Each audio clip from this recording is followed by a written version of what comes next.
नमस्कार, आप देख रहे हैं लोकोत्तर न्यूज। मैं हूं आपके साथ हर्षिता। ये करते हैं खबरों से शुरुआत।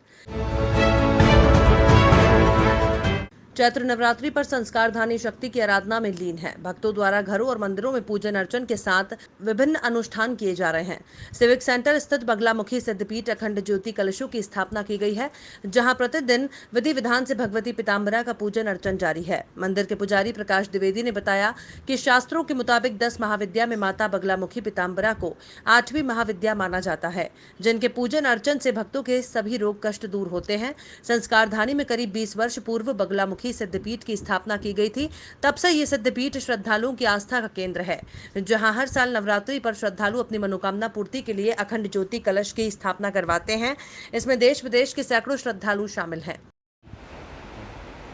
देवाग्रमादाय करेण देवीं वामेन शत्रुपर पीडन्तीं गदा विघातेन च दक्षिणेन पीताम्बराढ्यां द्विभुजां नमामि।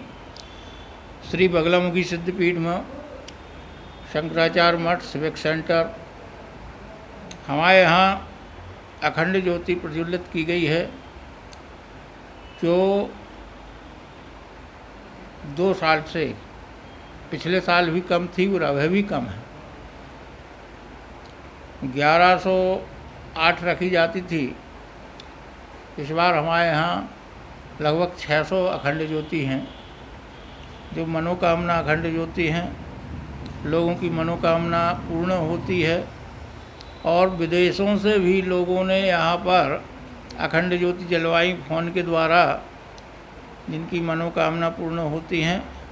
और 10 महाविद्याओं में 8वीं महाविद्या है बगलामुखी, जो लोगों की मनोकामना पूर्ण करती है। यहाँ पर शासन के गाइडलाइन से दर्शन कराए जा रहे हैं, पूजन कराई जा रही है और नियमों का पालन करते हुए सुबह दुर्गा सप्तशती का पाठ होता है। रात्रि में ब्रह्मचारी चैतन्यानंद जी द्वारा विशेष पूजन भगवती का किया जाता है, जो रात्रि 12 बजे तक चलती है। लोगों से हमारा अनुरोध है कि दूर दूर रहें, मास्क लगाएं और शासन का जो नियम है उसका पालन करें। यही मेरी निवेदन है। प्रकाश द्विवेदी। भोपाल के रेड क्रॉस चिकित्सालय को सरकार द्वारा कोविड केयर सेंटर बनाया गया है, जिसके बाद आज रेड क्रॉस हॉस्पिटल के डॉक्टर्स और स्टाफ द्वारा अपनी 2 मांगों को लेकर विरोध किया गया। जहां एक तरफ डॉक्टर्स और साथ ही मरीजों का कहना है कि अगर रेड क्रॉस हॉस्पिटल को कोविड-19 सेंटर बना दिया जाएगा तो जनरल पेशेंट्स कहां जाएंगे, इसलिए अस्पताल को कंप्लीट कोविड सेंटर न बनाया जाए। इसी के साथ रेड क्रॉस हॉस्पिटल के स्टाफ और डॉक्टर का कहना है कि जो प्राइवेट संचालित सिद्धांता हॉस्पिटल है, उसका कोई हस्तक्षेप रेड क्रॉस के कोविड केयर सेंटर में ना हो। रेड क्रॉस के डॉक्टर इलाज करने में सक्षम है। वहीं डॉक्टर और प्रशासन के बीच चल रहे इस मतभेद के बारे में बताते हुए रेड क्रॉस हॉस्पिटल के चेयरमैन आशुतोष पुरोहित ने बताया कि सरकार कह रही है कि रेड क्रॉस इसे संचालित नहीं कर पाएंगे, इसलिए प्राइवेट हॉस्पिटल सिद्धांता को इसकी जिम्मेदारी दी जाए। वहीं पर स्पेशलिस्ट हैं, लेकिन हमारे डॉक्टर ने कलेक्टर साहब को विश्वास दिलाया है कि हम कर लेंगे। चर्चा हो रही है, इसका कोई हल जरूर निकलेगा। दबाव नहीं आ रहा। प्रशासन का ये कहना है कि आप लोग रन नहीं कर पाएंगे और सिद्धांता के पास सुपर स्पेशलिस्ट है, तो वो डॉक्टर्स वगैरह भी तो उनकी टीम को ले लीजिए। लेकिन हमारे यहाँ के डॉक्टर ने विश्वास दिलाया, उस टाइम आनंद जाट और बुच दोनों बैठे हुए थे, कलेक्टर साहब को विश्वास दिलाया कि हम लोग कर लेंगे। तो इस संबंध में भी बातचीत चल रही है, उसका शीघ्र ही कोई ना कोई हल अच्छा निकलेगा, ऐसा मेरे को लग रहा है। प्रशासन ने का यही निर्देश है कि इसको हर हाल में जल्दी से जल्दी चालू करना है। और हम लोग,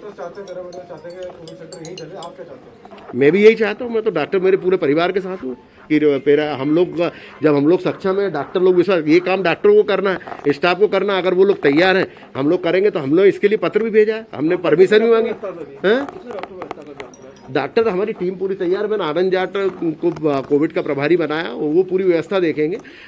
हमारे पास स्टाफ की कमी नहीं आने देंगे। आवश्यकता पड़ेगी तो हम बाहर से भी लेके आएंगे, जहाँ जो व्यवस्था होगी। क्योंकि हमको प्रशासन ने भी बोला है कि हमारे पास वेंटिलेटर की कमी है, ऑक्सीजन की कमी होगी, हमको जो भी सुविधा मिलेगी। तो कलेक्टर साहब ने खुद ने बोला कि हम पूरी सुविधा देंगे। प्रशासन ने डिसाइड किया है कि रेड क्रॉस हॉस्पिटल को पूरा कोविड सेंटर बनाने के लिए चाह रहे हैं। और वो जो बगल में जो सिद्धांता रेड क्रॉस हॉस्पिटल के जो डॉक्टर सुबोध वार्ष बने हैं उनको ये हॉस्पिटल किराए से दिया जा रहा है, वो चलाएंगे। लेकिन कोविड ये जो रेड क्रॉस सोसाइटी है वो इतना सक्षम है कि हम लोग खुद ही चला सकते हैं। और हमारा प्रशासन से ये निवेदन है कि रेड क्रॉस हॉस्पिटल को जितना बाकी हॉस्पिटल्स में, निजी अस्पतालों में 20% कोविड किया है, बाकी नॉन कोविड वो भी कंटिन्यू रहे, क्योंकि हम लोग यहाँ पर महीने में 50 से 60 डिलीवरीज करते हैं और 15-16 साल से जुड़े हुए हैं। कंप्लीट कोविड बनाना चाह रहे हैं और नॉन कोविड पेशेंट्स फिर कहाँ जाएंगे? हाँ, और हम लोग यहाँ हर महीने 50-60 डिलीवरीज कर रहे हैं। वो पेशेंट कोविड पेशेंट है, जनरल पेशेंट है, उनके लिए कहीं दूसरे शिफ्ट किया जाएगा? जेपी हॉस्पिटल में आप लोग डिलीवरीज कर लो, लेकिन पेशेंट्स नहीं करना चाह रहे हैं।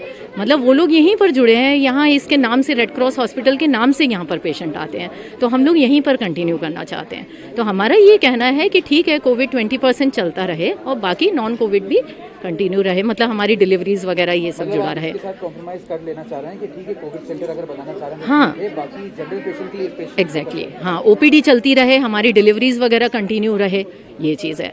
और हमारे हॉस्पिटल ही इतना सक्षम है, मतलब बाहर किसी को ना दिया जाए।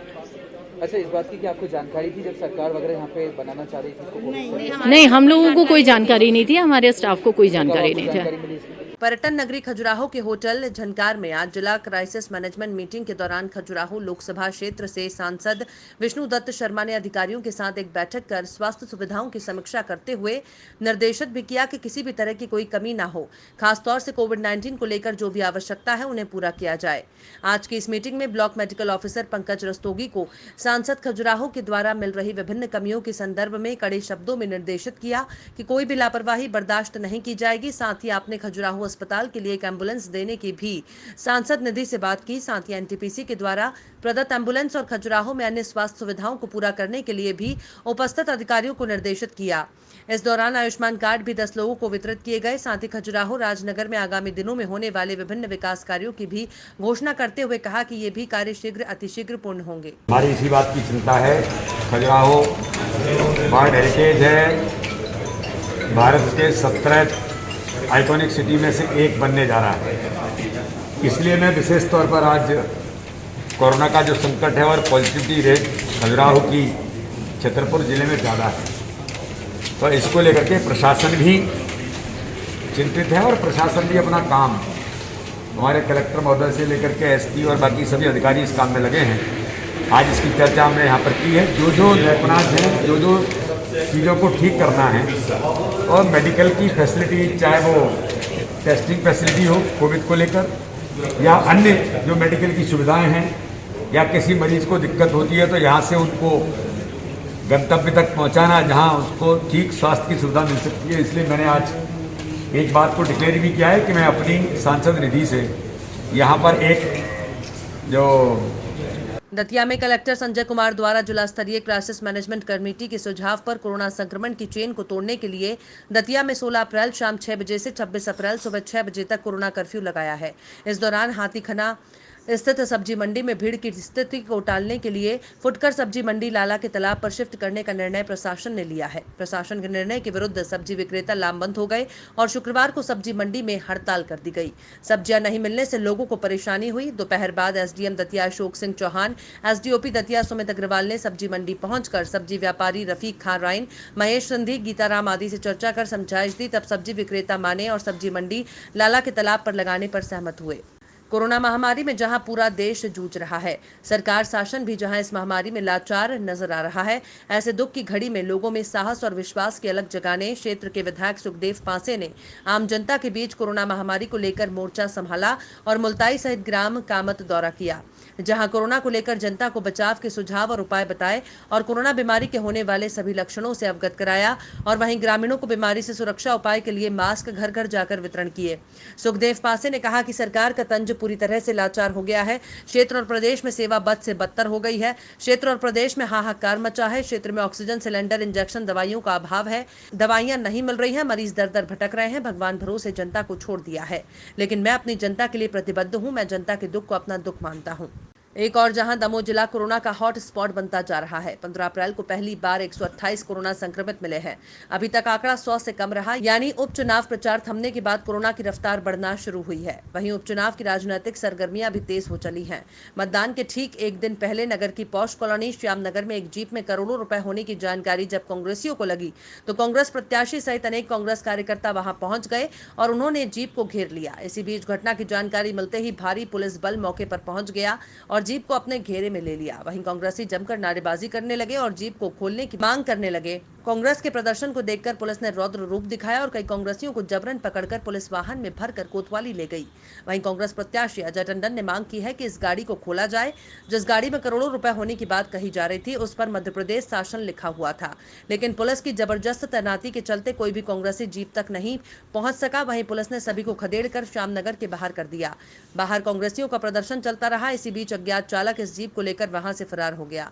कांग्रेसियों का आरोप है कि इस जीप में 5 करोड़ से अधिक रुपए रखे हुए थे जो मतदाताओं को लुभाने और वोट खरीदने के लिए लगाए गए थे। पूर्व मुख्यमंत्री कमलनाथ और प्रदेश भाजपा अध्यक्ष ने अपनी अपनी प्रतिक्रियाएं भी इस मामले को लेकर दी। देखिए भी मध्य प्रदेश शासन की गाड़ी में करोड़ों रुपए यहाँ पर पाए गए थे श्यामनगर में। हम लोग जब से कह रहे थे, कांग्रेस के लीडर सभी लोग एकत्रित थे कि भैया यहाँ पे सही कार्रवाई होना चाहिए, पर कोई किसी प्रकार की कार्रवाई नहीं हुई। वो यही कहते रहे हम लोग कार्रवाई कर रहे हैं। और जैसे कार्रवाई करने का मौका आया, हम लोग सब पास में ही खड़े थे, उनका ड्राइवर आया और गाड़ी लेके पता नहीं गाड़ी को कहीं भेज दिया। उसमें करोड़ों रुपए थे और ये खुलेआम लोकतंत्र की हत्या है। इस तरह से कैसे चुनाव होगा आप बताइए। आप लोगों के साथ मारपीट भी की गई? मारपीट की गई। यहाँ पर हमारे प्रत्याशी अजय टंडन जी के भी हाथ में चोट आई है, फ्रैक्चर आ गया और हम सबको यहाँ पर लाठीचार्ज किया गया सभी के साथ। देखिए, कल से खबर थी और मैं पहले से कह रहा था कि भाजपा बौखला गई है। भाजपा शराब और पैसा बांट रही है। ये गाड़ी खड़ी हुई है, इसमें दिख रहा है लाखों रुपए रखा हुआ है और ये मध्य प्रदेश शासन की गाड़ी है। और इसी क्लब हाउस में भूपेंद्र सिंह के लोग रुके हुए हैं। हम लोग ये मांग कर रहे हैं कि इस गाड़ी को खोला जाए और इसमें जो राशि है जब्ती बनाई जाए और कार्रवाई की जाए। पुलिस कार्रवाई तो कर नहीं रही, उल्टे हम लोगों को कांग्रेसियों को बंद कर रही है। करीब 2 घंटे से हम लोग यहाँ बैठे हैं, कार्रवाई हो रही और होने की तलाश में है। यहाँ धीरे धीरे करके सबको पुलिस बंद करती जा रही है, थाने ले जा रही है और नंगा नाच हो रहा है। आज आम जनता ने पकड़ा है एक गाड़ी, एक मंत्री की गाड़ी, जहाँ करोड़ों रुपए उस गाड़ी में है। ये अब मतदाताओं से कोई ये पैसा बांटने जा रहे थे कि शायद जनता का समर्थन नहीं है। अब पुलिस प्रशासन का और पैसों का उपयोग करके ये किसी ना किसी तरह चुनाव जीते। मैं तो ये संदेश पुलिस को देना चाहता हूँ, प्रशासन को देना चाहता हूँ और खुले रूप से देना चाहता हूँ कि कल के बाद परसों भी आता है। आप अपनी वर्दी की इज्जत करिए, आप अपनी शपथ की इज्जत करिए और आम मतदाताओं को, दमोह के मतदाताओं को ये असर नहीं करने वाला। ये जो भारतीय जनता पार्टी की धन बल की राजनीति है, जिस आधार पर ये चुनाव जीतना चाहते हैं, ये चलने वाली नहीं है। और बड़ा दुख है कि प्रजातंत्र को ये इस स्तर पर भारतीय जनता पार्टी लाए हैं, जब जनता का कोई समर्थन नहीं, जनता इनके साथ नहीं है। केवल धन बल से ये सोचते हैं कि मतदाताओं को खरीद सकते हैं। दमोह का मतदाता बिकने वाला नहीं है। आज दमोह में कांग्रेस प्रत्याशी अजय टंडन ने हार की हताशा में जिस प्रकार का तांडव और गुंडीजिम दमोह के अंदर किया है वो अत्यंत दुर्भाग्यजनक है। और जिस प्रकार से एक वर्ग विशेष के लोगों को साथ में लेकर शहर का सांप्रदायिक माहौल जो बिगाड़ने का प्रयास किया है, इसलिए अजय टंडन जो कांग्रेस के प्रत्याशी हैं उनके खिलाफ चुनाव आयोग कड़ी कार्रवाई करे। और जस्ट चुनाव से एक दिन पहले खुद कोरोना पॉजिटिव होने के बावजूद इतने लोगों को लेकर भारतीय जनता पार्टी को बदनाम करने के लिए किसी गाड़ी और किसी भवन के आरोप लगा करके जो उन्होंने प्रयास किया और उसमें खुद जांच के बाद पुलिस प्रशासन, चुनाव आयोग इनके साथ मिलकर के सारी जांच हो गई, कुछ नहीं मिला। ये चुनाव से एक दिन पहले दमोह का वातावरण बिगाड़ने का प्रयास किया है। एक महिला पुलिसकर्मी, उसके साथ अभद्रता करना, अभद्र शब्दों का उपयोग करना, ये दमोह का समाज, दमोह के लोग कभी स्वीकार नहीं करेंगे। इसका जवाब कल के दिन चुनाव में भी जनता देगी। लेकिन मैं चुनाव आयोग से और प्रशासन से अपील करना चाहता हूं। खबरों में फिलहाल इतना ही। आप देखते रहिए लोकोत्तर न्यूज।